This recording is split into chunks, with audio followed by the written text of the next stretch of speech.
Okay, let me know if you can't hear me. I wasn't really going to tell a story about intuition because generally when that happens to me, I have the idea, I ignore it, and then whatever I had the idea about happens and I feel really bad. And it's like that.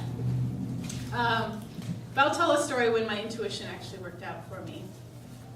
I was going to a local college in this area where there was a lot of free thinking and free loving and dreads and patchouli and crystals, and it was pretty.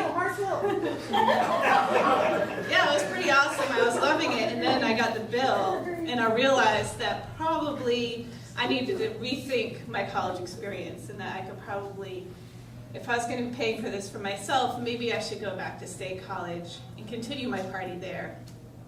So that's what I did. I went back to my hometown, became a townie, got an apartment, and I had never had an apartment before, and so I didn't really know what to do. I kind of turned to my sister and said, how should I get an apartment? She said, oh, I have this friend. He's really cool. He needs an apartment too. He's working at a burrito store, and he doesn't have enough money for his own apartment. So we got an apartment and commenced to drink as many beers as possible every night, endlessly. At the same time, though, I was working a full-time job, making sandwiches. It was at this place called The Right Sub, and it was 18 inches of pure pleasure. Which is a whole nother story.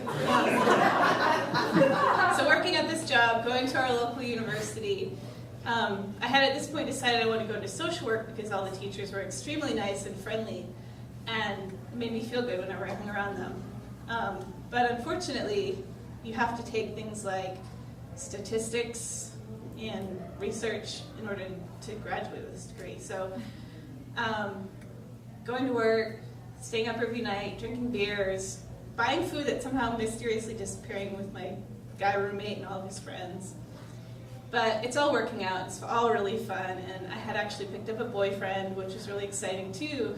And he was very into the psychedelic, mind-bending type of experience, and so one of the activities that we had gotten into was he would bring his massage table over because he also wanted to be a massage therapist, and he would have me lay down.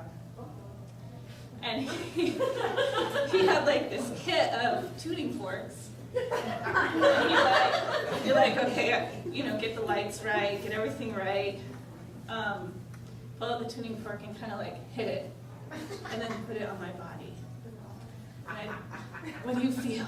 Do you feel anything? And so I kind of convinced myself that I had been feeling something. I was really in touch with him. I was in touch with the universe. This was everything was going really well. Except for school was kind of like slipping away, especially statistics, because that's really hard. I don't know if you've ever taken it, but it makes sense at first, and then eventually if you're not studying, you can't really like fake it.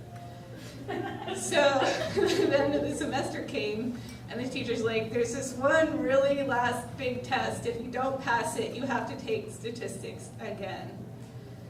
And she's talked about all these theories or concepts or something that were going to be on the test, and I realized I knew nothing at all. So I went home and I was like, okay, I've done this before. I'm just going to go home, I'm going to open the book, study all night. I don't even have to sleep. I'll just study, go to work, then I'll go to school and I'll pass the test. It'll be good.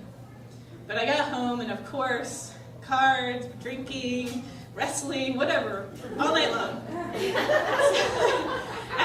At midnight, I'm like, oh man, okay, I'm just gonna study. And I opened the book, realized it's useless. And so I got this feeling. I had thinking about all of the things I had learned about the greater, putting out your intentions in the greater universe and being connected. And so I thought, I'll just put my book under my pillow. Why not? I have nothing to lose. So it's like also this huge textbook that's like big and giant. But I like put it under my pillow and fall asleep. And in my dream, some characters came up, and they're like, go to page 57, section 4C, and that's going to be on the test. So I woke up and I remembered that, and I had some time, and I was like, well, I guess that's all I could do. So I went ahead and I studied that, and I memorized it, and that was what was on the test, and so I passed. Wow.